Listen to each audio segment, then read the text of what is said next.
జైల్లో లిక్కర్ కేసులో అరెస్ట్ అయితే నిజంగా కుటుంబ సభ్యులు ప్రతిసారి కేసు సందర్భంగా కోర్టుకు వచ్చేవాళ్ళు. సో కవిత మామ ఉన్నారు, అంటే అనిల్ ఎవరైతే ఉన్నారో అనిల్ వాళ్ళ ఫాదర్ ఉన్నారు. సో ఆయన అడిగి తెలుసుకుందాం. రామకృష్ణరావు గారు, సార్ మీ కోడలు ఈరోజు లిక్కర్ కేసులో అరెస్ట్ అయ్యి మళ్ళీ బయటకు వస్తున్నారు, ఎలా అనిపిస్తుంది? చాలా సంతోషంగా ఉంది. ఎందుకంటే సుమారు 6 నెలలు మరి జైలు జీవితం అనుభవించిన తర్వాత చాలా ధైర్యంగా ఉన్నది.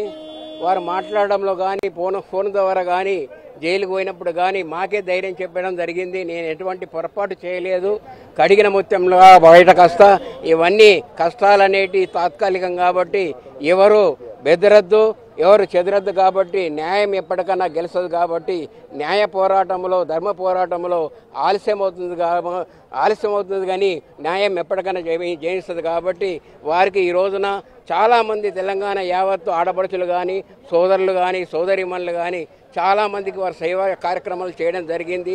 జాగృతి సభ్యులు కూడా, బీఆర్ఎస్ మరి మా యొక్క పార్టీ కార్యకర్తలు నాయకులు అందరూ ఎంతో బాధపడ్డారు. ఎందుకంటే ఇంకెన్ని రోజులు ఇంత మంచి పనులు చేసిన తర్వాత ఎంత అవస్థపడుతున్నదంటే వారే మాకు కవిత గారే ధైర్యం చెప్పడం జరిగింది. కాబట్టి ఈ రోజున న్యాయం గెలిచింది, ధర్మం గెలిచింది. కాబట్టి ఏ రోజునన్నా కానీ తప్పకుండా ఆమె కడిగిన మొత్తం లెక్క బయటకు వస్తుంది. అందరి ఆశీస్సులు ఉన్నదానికి వారి ధన్యవాదాలు. ఈ మధ్య కాలంలో కవితను కలిసారా? కవిత ఆరోగ్య పరిస్థితి ఎలా ఉంది? ఆరోగ్య పరిస్థితి ఈ మధ్యన చాలా కొద్దిగా జ్వరాలు రావడం అనేది సహజమే. మరి ఆ జ్వరాలు రావడము అక్కడ ఎందుకంటే వాతావరణము మారడం వల్ల వైరల్ ఫీవర్స్ రావడం జరుగుతుంది.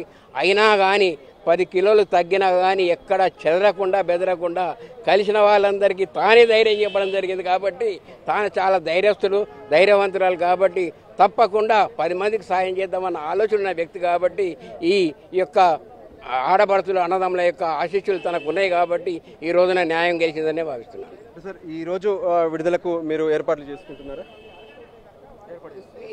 విడుదలకు ప్రత్యేకంగా ఏర్పాట్లు అనేటివి ఏమి లేవు.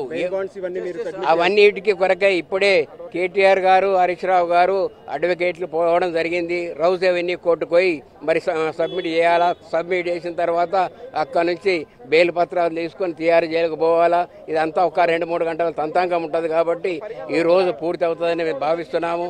ఎందుకంటే కాస్త 3-4 గంటల టైమే ఉంది. కాబట్టి ఈ రోజున మిగతా ఏర్పాట్లు అంటే ప్రజానికం ఏదైతే అభిమానులు ఉన్నారో స్వచ్ఛందంగా వర్ధన కానీ ఈ రోజున ఢిల్లీకి రావడం జరిగింది.